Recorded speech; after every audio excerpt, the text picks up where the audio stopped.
Hello बच्चों, let's read out the questions. Question say x is the height of projectile when its vertical component of velocity becomes 0, and y is the horizontal distance covered by the particle when its vertical component of velocity becomes exactly opposite as compared to the starting point. If x is equals to y, then what will be the angle of projection of projectile? So according to question हम बोला चाह रहे हैं कि let suppose कि इस तरीके से यदि मैं इसको डायग्राम के द्वारा दर्शाऊं, सो प्रोजेक्टाइल को प्रोजेक्ट किया गया है at some angle theta with initial speed u से। सो ये वाई डायरेक्शन होगी, ये एक्स डायरेक्शन होगा। सो एक्स बोल रहा है कि ये हाइट है प्रोजेक्टाइल की जहां पर वर्टिकल कंपोनेंट 0 जाए, यानी कि ऑब्वियसली वो मैक्सिमम हाइट होगी, क्योंकि मैक्सिमम हाइट ही ऐसा पॉइंट होता है जहां पर वर्टिकल कंपोनेंट ऑफ वेलोसिटी 0 हो जाता है। सो वो इस डिस्टेंस की बात कर रहा है। And y is the horizontal distance covered by the particle when its vertical component ये एग्जैक्टली अपोजिट हो जाए as compare to the starting point, यानी कि वो हॉरिजॉन्टल रेंज के बारे में बात कर रहा है जो कि इक्वल है y के। सो बोल रहा है कि यदि x is equal to y हो, सो हमें angle of projection theta find करना, यानी कि सिंपल लैंग्वेज में बोलूं, सो हमें हॉरिजॉन्टल रेंज को द मैक्सिमम हाइट कवर्ड के इक्वल करके एंगल ऑफ प्रोजेक्शन निकालना है।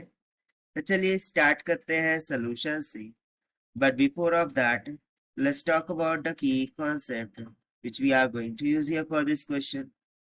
So यहाँ पर हम simply horizontal range and maximum height का कंसेप्ट यूज करेंगे।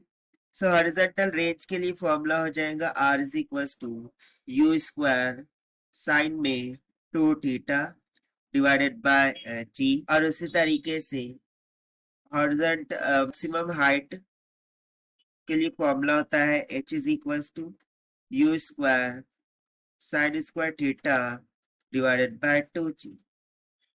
सो हमें according to question angle of projection find करना है when x is equal to y। ठीक है, देखिए यहाँ पर x is equal to y हो, सो बेसिकली x क्या है मैक्सिमम हाइट, y क्या है हॉरिजॉन्टल रेंज। सो इन दोनों को हम इक्वेट करेंगे।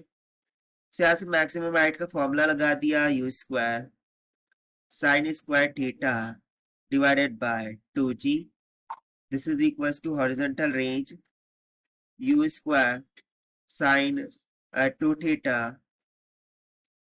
Divided by g।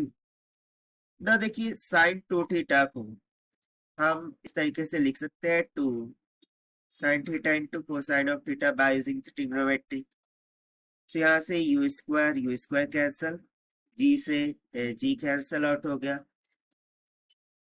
सो क्या बच रहा है sine square of theta divided by 2, this is equal to ये हो जाएगा 2 sine theta into cosine of theta की इक्वल। अब इसको हम फर्दर सिंप्लीफाई करते हैं। सो यहाँ से देखिए एक साइन थीटा कैंसल हो गया, कॉस उधर जाके डिवाइड कर देगा और 2 उधर जाके मल्टीप्लाई कर देगा। सो ये हो जाएगा sine theta divided by cos sine theta is equal to 2 into 2 will become 4। ना साइन अपॉन कॉस होता है tan theta, so tan theta is equal to 4। So हमें एंगल ऑफ प्रोजेक्शन निकालना था, so theta this must be equal to tan inverse of 4। अब देखिए यही हो जाएगा हमारा required answer for this question as per the given option. Option C will become correct. So this is the required solution. I hope you understand well. Best of luck. Thank you.